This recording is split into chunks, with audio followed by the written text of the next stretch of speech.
More faces are showing up on the streets of Boston looking for hot child, human contact, hope. Last year, the Boston homeless census found that 11% more people live on the street. One of them is Shivani Paradise, who is confronting life without a home. Everything's hard out here. So it just gets stressful. You get twice as tired when it's cold out, and sometimes you can't find a place to sleep, and so you're up all night, and you have relationship problems, and you also have all the stress of being out on the street and being homeless, and it's hard. Just all in general, it's hard. Nathan Dubik, who wants to be a professional musician, is struggling with drug addiction and a medical condition which keeps him on the edge of homelessness. I'm dual diagnosis. I'm bipolar and a drug addict. So I'm dealing with that. I kept getting high, and I knew that that was killing my sister because she was in Seattle too. June 21st, 2008, I came back here and went to a detox, and I've hit 12 detoxes in a year. It was pretty much consecutive, or like a succession of drug detox. The Boston Rescue Mission is serving people like Paradise, Dubik, and those on the verge of becoming homeless by getting them off the street. It is providing needed services so they can transition back and integrate into society. Adrian Zach works with the mission to meet the needs of people who find themselves in different situations.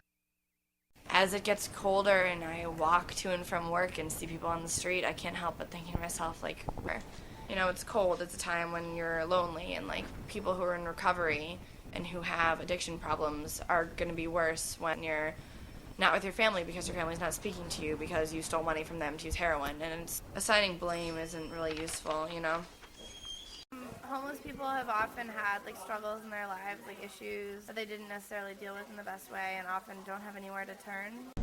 Because I wasn't able to keep down a job for more than a year, for say 5 years straight.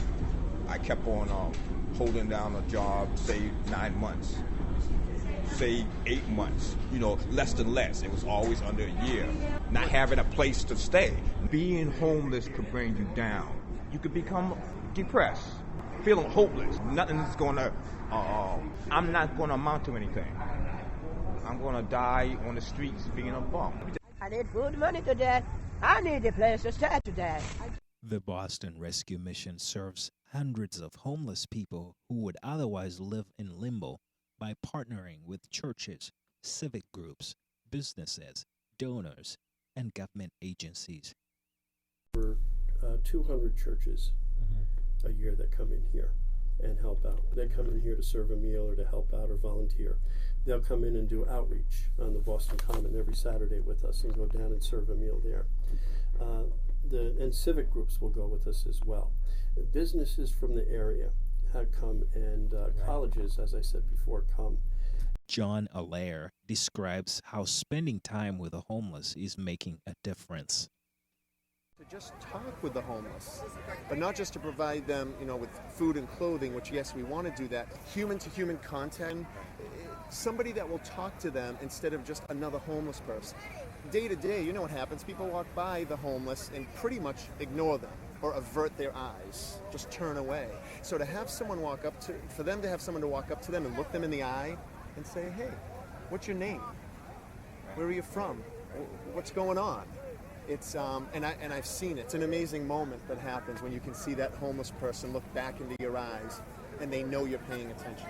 The women are coming in from jail. The men are coming from detox. Most of them are coming in as addicts or former addicts, and we believe in them, and that's what we do here. The mission started in 1889 as a living facility located on Kingston Street. It is a non-profit organization set up as a halfway house and recovery center for released inmates, victims of abuse, and homeless people. Well, I've been coming off and on since early 2000. Right. It's a good place to come and make sure you're nourished and see other people, kind of slightly socializing. Right. Keep me alive. With fresh food and, if you need any guidance, it's there.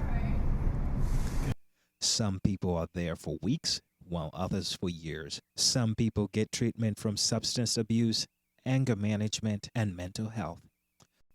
Homeless people and former release inmates are given food, warm clothes, and have human contact. They also have a place to stay until they can find a place to call home. I had them give me food and a blanket. It shows me that there's hope for people, that there are people that care and want to help, and that's very important. And because this world is very cold and lonely and full of bad, evil people, but there's also very good, caring people out there too that really want to help and save people.